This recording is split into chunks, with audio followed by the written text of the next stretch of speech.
আমি যার অনুগত, আমি যদি তার মতো করে না চলি, ওই যে যাজক বলছে বুড়ে উঠতে হবে, নাম করতে হবে, ধ্যান করতে হবে। আচ্ছা, আমাদের এখানে যারা দীক্ষিত আছেন, ঋত্বিক দেবতা দীক্ষার সময় বলে নাই আধা ঘন্টা থেকে 45 মিনিট নাম ধ্যান করতে হবে? কি গো মায়েরা যারা দীক্ষিত আছে বলো তো দেখি, আধা ঘন্টা থেকে 45 মিনিট। এখন নিজেকে নিজে প্রশ্ন করেন, এই দীক্ষা নেওয়ার পরে আইলো বোধে আধা ঘন্টা থেকে 45 মিনিট ঘুরে আমার নাম হয়েছে কিনা? যেটাই থাকি সচনা বেহুশ করতে সন্ধ্যা প্রার্থনা হবে, তাতে কর্ম নিপুণ শক্তি পাবে বর্ধনা।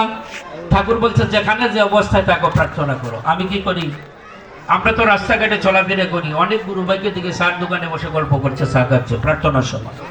আবার অধিবেশনে গিয়ে লেকচার দিচ্ছে, বড় বড় কথা বলছে, মানুষকে উপদেশ দিচ্ছে। এগুলো আমাদের চোখে দেখা। শুয়ে থাকে, সকালবেলা দরজা খুলে না। আপনি প্রতিবেশী জিজ্ঞেস করেন আমার বাড়িতে গিয়ে আশেপাশে যে বাড়িতে প্রার্থনা হয় কিনা সকাল সন্ধ্যা, বলবে না?